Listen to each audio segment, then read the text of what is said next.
باب نمبر 11 وقار تمام احترامات سے پہلے تاریخ میں ثبت نقش۔ شیو کھیڑا کا قول ہے، یاد رکھو کہ فاتح لوگ مختلف کام نہیں کرتے بلکہ عام کام ہی مختلف طریقے سے کرتے ہیں۔ ایک اچھی طرح گزاری گئی زندگی کی قدر پوری دنیا کرتی ہے۔ وہ نہ صرف انسانیت کو قابل فخر بناتے ہیں بلکہ وہ انسانیت کے ماتھے کا جھومر ہوتے ہیں۔ حوصلے اور ویژن والا آدمی۔ ایس ایم لی کو گزشتہ روز Kuala Lumpur society for transparency and integrity کی جانب سے گلوبل میڈل فار انٹیگریٹی سے نوازا گیا، جو جرمنی کی بین الاقوامی تنظیم ٹرانسپیرنسی انٹرنیشنل کا ایک ماتحت حصہ ہے۔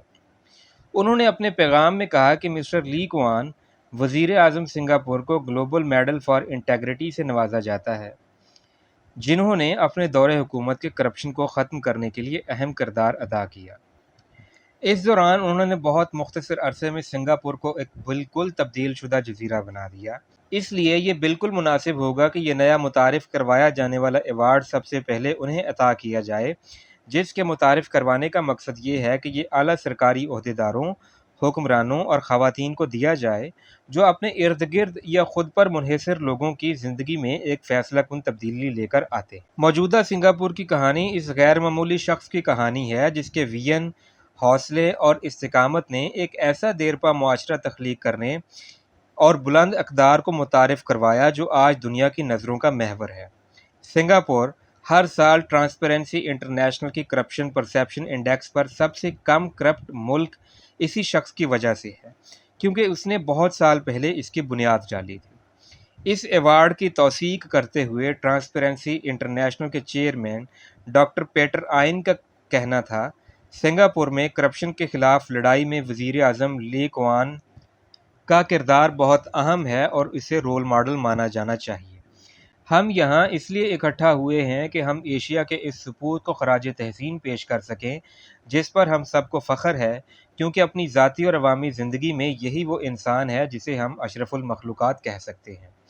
انہیں خراج تحسین پیش کرتے وقت ہم احتساب، راست بازی اور شفافیت کو بھی تحسین پیش کر رہے ہیں، کیونکہ یہ ایک اچھی حکومت کے لیے ناگزیر ہیں۔ اس نے یہ ہم سب پر بہت آسانی سے واضح کر دیا ہے کہ راست بازی صرف نیکوکاروں کے لیے سہولت نہیں بلکہ یہ ہم سب کے لیے ضروری ہے۔ عبدالعزیز کہتے ہیں کہ ایک بڑی کار چلاتے ہوئے کسی کافی شاپ کے پاس سے گزریں تو وہاں موجود لوگ کہتے ہیں کہ میں نے اسے اس کام کے پیسے دیے ہیں۔ اب 66 برس کی عمر میں وہ سیاست سے ریٹائر ہو چکے ہیں، لیکن اب بھی وہ ٹرانسپیرنسی انٹرنیشنل ملائیشیا چیپٹر کے نائب چیئرمین ہیں اور کرپشن کے خاتمے کے لیے کام کر رہے ہیں۔ ایس ایم لی کے الفاظ میں، سنگاپور نے ایک ایسا نظام بنایا ہے کہ وہاں کوئی کاروباری شخصیت کرپشن نہیں کر سکتی۔ یہ ایک متحرک عوام کے ساتھ مل کر ممکن ہوا ہے کہ وہاں سرکاری و نجی کاموں میں کرپشن ممکن نہیں ہو پاتی۔ اقربا پروری و کرپشن ایشیا کے دیگر ممالک کی طرح سنگاپور میں بھی عام تھی۔ یہ اس لیے بھی اہم ہے کیونکہ وہ 1950 کے طرح بہت زیادہ غریب اور خطرناک ملک نہیں ہے۔ انہوں نے واضح کیا کہ وزیروں اور عہدیداروں کو نوازنا بھی ضروری تھا، کیونکہ اگر وہ ایسا نہ کرتے تو انہیں نجی ادارے اپنی جانب کھینچ لیتے۔ زندگی کی تیاری۔ جان نابر 1973 میں عالمی چیمپئن شپ کھیلنے کا امیدوار تھا۔ یہ ٹیم بہت اہم تھی کیونکہ اس کا فاتح امریکہ کی نمائندگی کرتا۔ اس نے آغاز کیا اور سب سے پہلے جیت کی لائن کو عبور کر گیا۔ اس کا بہت سی تالیوں اور مبارکباد سے خیر مقدم کیا گیا۔ جب یہ شور ذرا تھما تو ہیڈ ریفری اس کے پاس آیا اور کہا، مجھے ڈر ہے تم کوالیفائی نہیں کر پائے کیونکہ جج نے تمہیں دیوار کو چھوتے ہوئے نہیں دیکھا۔ وہاں موجود لوگ حیران رہ گئے۔ شاید میچ کے کسی اہلکار سے کوئی غلطی ہو گئی ہے۔ اس کا کوچ بھاگتے ہوئے آیا اور کہا، کیا تم اس پر کوئی احتجاج کرنا چاہو گے؟ کیونکہ اگر ٹائٹل جیتنا ہے تو اس کے لیے ریفری کے فیصلے کو چیلنج کرنا ہوگا۔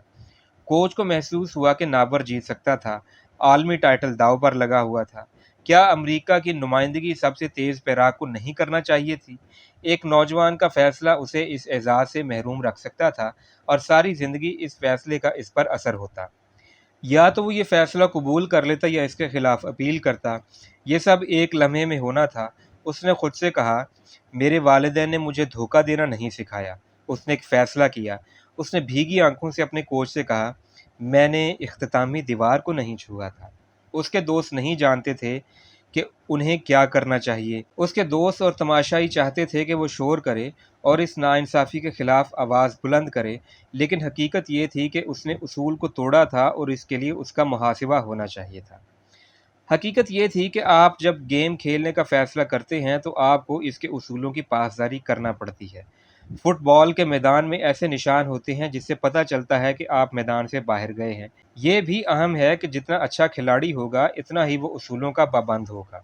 اگر کسی خاص شخص کے لیے اصولوں پر سودے بازی کی جائے تو باقی لوگ اس سے کیا سبق حاصل کریں گے؟ ہم سب کے لیے سبق یہ ہے کہ ہر کسی کے لیے مختلف معیارات کیوں ہونے چاہیے۔ ہم روزمرہ زندگی میں بہت سی مثالیں دیکھتے ہیں جن میں ایسے رویوں کے بارے میں کہا جاتا ہے سب ہی ایسا کر رہے ہیں، صرف جیت ہی اہم لگتی ہے، اور ایسا لگتا ہے کہ یہ زندگی اور کاروباری معاملات میں بھی ضروری ہے۔ 1976 میں مونٹریال اولمپک نے اس نے 4 گولڈ میڈل جیتے اور 4 عالمی ریکارڈ بنائے۔ کردار کا مطلب یہ نہیں ہے کہ آپ کو کچھ کرنے کا حق ہے، بلکہ کردار اس چیز کا نام ہے کہ آپ جو کر رہے ہیں وہ درست ہے۔ اصول ایک شفافیت کا ماحول پیدا کرتے ہیں اور تہذیب کو ممکن بناتے ہیں۔ صرف اصولوں کی پیروی کرنا ہمیں اچھا انسان نہیں بناتا، بلکہ انہیں توڑ کر ہمیں خطرہ ضرور ہوتا ہے، کیونکہ جب بھی ہم چاہتے ہوئے کسی اصول کو توڑتے ہیں تو ہم اپنی سب سے بڑی ٹرافی یعنی اپنے وقار کو بٹا لگاتے ہیں۔ اقدار ہمیں بطور آجر، اجیر، والدین اور بطور شہری کے ایک بامعنی گائیڈ لائن دیتے ہیں۔ ان بنیادوں پر ہم ایک بہت بہتر معاشرے کی تعمیر کرتے ہیں۔ زندگی میں ہمیں ایک سوال پوچھنے کی ضرورت ہے، اور وہ یہ کہ کیا چیز درست ہے، نہ یہ کہ کیا چیز آسان، لوگوں کو متوجہ کرنے والی اور خود غرضی پر مبنی ہے۔ نابر نے 25 سال بعد بتایا کہ جب وہ اسٹیڈیم سے باہر نکل رہا تھا تو لوگ اس ریس کا نام پکار رہے تھے جس کے لیے وہ گیا تھا۔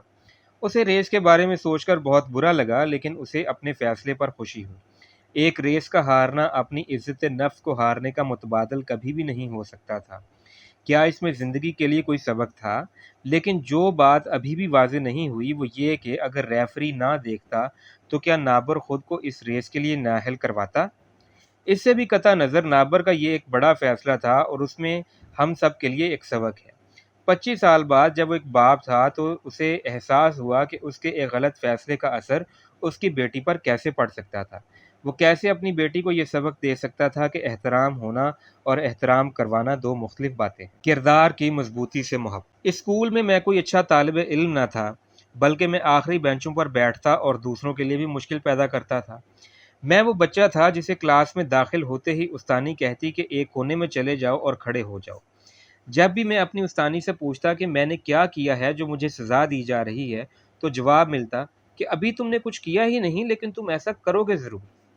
پھر 10ویں کلاس کے امتحان میں نے نقل کی اور پکڑا گیا۔ جب میری ماں نے نتیجہ دیکھا تو وہ بہت پریشان ہوئی۔ میں اس کے پاس گیا، معذرت کی اور کہا، مجھے افسوس ہے لیکن مجھے اس اسکول سے اٹھا لیں۔ میری ماں نے کہا، بیٹا تم نے غلطی کی ہے اور تمہیں اسے بھگتنا بھی ہوگا۔ میں نے پھر کہا، ماں پچھلی کلاس کے بچوں کے ساتھ بیٹھنا بہت شرمندگی کا باعث ہے۔ ماں نے پھر کہا، تم نے غلطی کی ہے اور تمہیں بھگتنا ہوگا۔ میں بولا، ماں غلطی تو کی ہے لیکن اس اسکول سے اٹھا لیں۔ ماں پھر بولی، بیٹا تم نے غلطی کی ہے اور اب بھگتو۔ 1 سال ضائع ہونا اور تمہاری زندگی سے اقدار کا ضائع ہو جانا یہ زیادہ بڑا نقصان ہے، سو تم اسی اسکول جاؤ گے۔ مجھے 10ویں کلاس دوبارہ کرنا پڑی۔ میری ماں اصولوں کی بہت پکی تھی اور جو وہ کہتی تھی وہی کرتی تھی۔ اس ٹائم انہیں دکھ تو ہوا، لیکن سب سے زیادہ محبت کا کام یہی تھا جو انہوں نے کیا۔ وہ مجھے زندگی کی سختیوں کے لیے تیار کر رہی تھیں، کیونکہ وہ جانتی تھیں کہ دنیا جو سزا بعد میں مجھے دے گی وہ اس سزا سے کہیں زیادہ سخت ہوگی۔ اس کے الفاظ، تم نے غلطی کی ہے، بھگتو، اور 1 سال ضائع کر دینا اپنی اقدار ضائع کر دینے سے کہیں زیادہ اچھا ہے، آج بھی میری یادداشت میں گونجتے ہیں۔ ان الفاظ نے میری زندگی کو ایک نئی راہ دکھائی۔ ماں کے فیصلے سے میرا دل تو ٹوٹا، لیکن اس سے میری زندگی بدل گئی۔ اس نے مجھے وہ سکھایا جس کا امتحان زندگی کسی روز لیتی۔ پھر میں نے 10ویں کلاس کا امتحان فرسٹ ڈویژن میں پاس کیا۔ احترام کے قابل ہونا احترام کروانے سے زیادہ اہم ہے۔ یاد رکھو کہ فاتح لوگ مختلف کام نہیں کرتے، بلکہ عام کام ہی مختلف طریقے سے کرتے ہیں۔ مصنف کا تعارف۔ شیو کھیڑا کوالیفائڈ لرننگ سسٹم امریکہ کے بانی ہیں۔ وہ ایک ماہر تعلیم، بزنس کنسلٹنٹ اور کامیاب انٹرپرینیئر ہیں۔ وہ لوگوں کو گائیڈ کرتے ہیں اور انہیں ان کی پوشیدہ صلاحیتوں کے بارے میں دریافت کرنے میں مدد دیتے ہیں وہ اپنا پیغام دنیا کے ہر کونے میں پہنچا چکے ہیں۔ ان کی 30 سالہ تحقیق سے لوگ اپنی زندگیوں میں بہتری لا چکے ہیں۔ شیو کھیڑا 16 کتابوں کے مصنف ہیں، جن میں انٹرنیشنل بیسٹ سیلر تم جیت سکتے ہو بھی شامل ہے، جو 16 زبانوں میں ترجمہ ہو کر 28 لاکھ کی تعداد میں فروخت ہو چکی ہیں۔ ان کے کلائنٹس میں G B, I B M, Mercedes Benz, Nestle, H P, Canon, Citigroup اور کئی بڑے ادارے شامل ہیں۔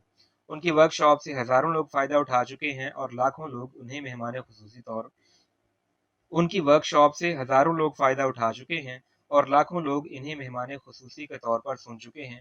اس کے علاوہ وہ ہزاروں ریڈیو ٹی وی پروگراموں میں شرکت کر چکے ہیں۔ راؤنڈ ٹیبل فاؤنڈیشن نے ان کی خدمات کا اعتراف کیا ہے۔ اس کے علاوہ روٹری انٹرنیشنل اور لائنز انٹرنیشنل نے بھی انہیں اعزازات سے نوازا ہے۔